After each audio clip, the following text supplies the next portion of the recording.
TRE-SP, artigo Direito Constitucional, artigo 5, sobre os direitos, né? Direito de propriedade. É garantido o direito da propriedade. É isso que está escrito lá. Simplificando. Não é o direito de ser proprietário de qualquer bem, pois este direito é permitido em qualquer país do mundo. Entende-se que com o corpo constitucional enfoca a propriedade privada nos meios da produção, como, por exemplo, fábricas, escolas, fazendas, etc. Na economia planificada não há essa defesa. O direito de propriedade é enunciado aqui na forma de genérica, que sofrerá restrições nos incisos seguintes. Já que tem os seguintes requisitos de propriedade, então eu vou ler ele também. Normalmente eu ia parar aqui. Função social da propriedade. A propriedade atenderá a sua função social. É isso que está escrito na lei. Ao se exigir o cumprimento da função social da propriedade, teve o legislador constituinte a ideia de que a propriedade urbana e a rural não mais poderiam servir para o simples acréscimo patrimonial, mas sim deveriam ter um destino na sociedade.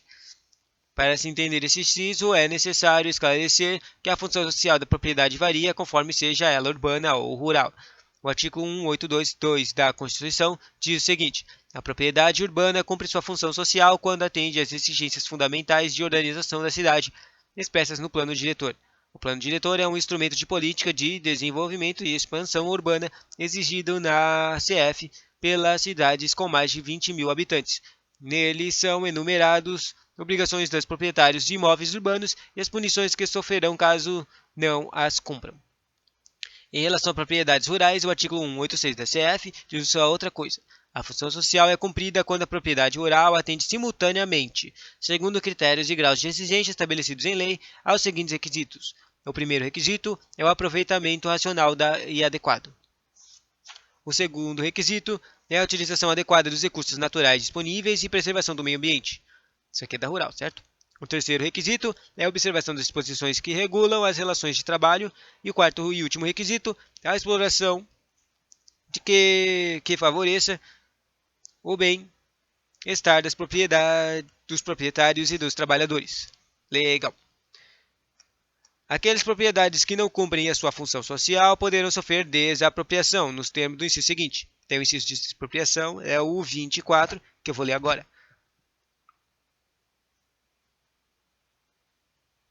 Já que tem muita coisa de propriedades, eu vou ler até o proteção da pequena propriedade rural.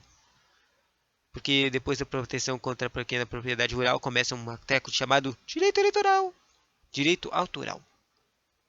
Sobre a desapropriação, a lei estabelecerá o procedimento para desapropriação por necessidade ou utilidade pública ou por interesse social mediante justa e prévia indenização em dinheiro, mediante prévia e justa indenização, ressalvados os casos previstos na Constituição. A desapropriação é transferência compulsória da propriedade de um bem de uma determinada pessoa para o Estado, em razão da necessidade pública, utilidade pública ou interesse social. Necessidade pública é aquela que o poder público sente em relação a determinado bem que só pode ser resolvida com a transferência deste. A utilidade pública ofere-se pela conveniência da utilização do bem. Interesse social ocorre quando se visualizam benefícios à coletividade. Embora este inciso diga que a desapropriação deverá ser precedida de pagamento prévio e justo em dinheiro, nem sempre é assim. O texto constitucional enumerará exceções à indenização em dinheiro. Nas desapropriações para fins de reforma agrária, a indenização será feita mediante títulos de dívida agrária. Artigo 184 da CF. No caso de desapropriação, sanção, desapropriação aplicada e de proprietário imóvel urbano que não promova o seu adequado aproveitamento, o pagamento é feito mediante títulos de dívida pública. 182.4.3. O artigo 243 da CF diz que o Estado deverá tomar as propriedades que foi utilizada para plantio de plantas psicotropicais ilegais. Neste caso, entretanto, não se trata de desapropriação, porque não há qualquer indenização e é de essência do Instituto da Desapropriação que sempre haja indenização. A Constituição utiliza a expressão expropriação de forma inadequada, pois tal expressão tem o mesmo sentido de requisição da palavra desapropriação.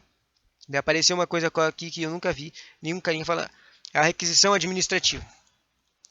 No caso de iminente... espera, já ouvi falar disso aqui. Mas eu não sabia que se chamava requisição administrativa. No caso de iminente perigo público, a autoridade competente poderá usar a propriedade particular, assegurado o proprietário uma indenização ulterior, que significa depois, se houver dano.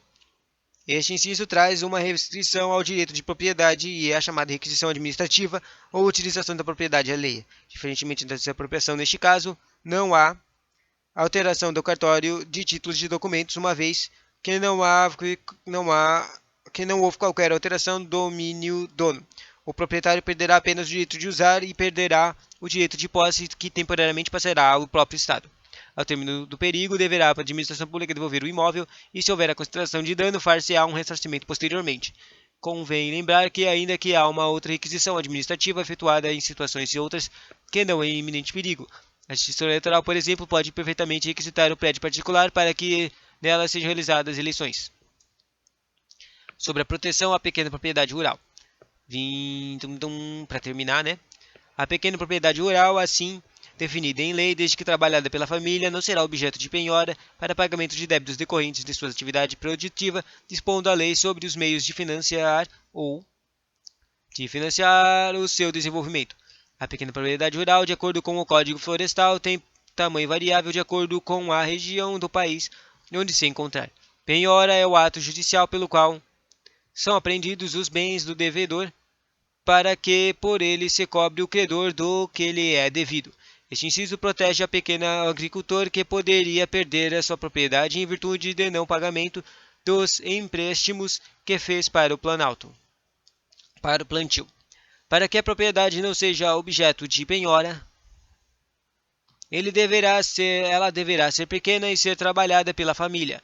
Além disso, a dívida deverá ter sido contraída em função da atividade produtiva. O favor constante nesse inciso não abrange as dívidas fiscais, pelo que poderá ser efetuada a penhora em decorrência de não pagamentos de tributos. Diz ainda o legislador, remetendo o assunto à lei posterior, que haverá normas para permitir o desenvolvimento desse pequeno produtor.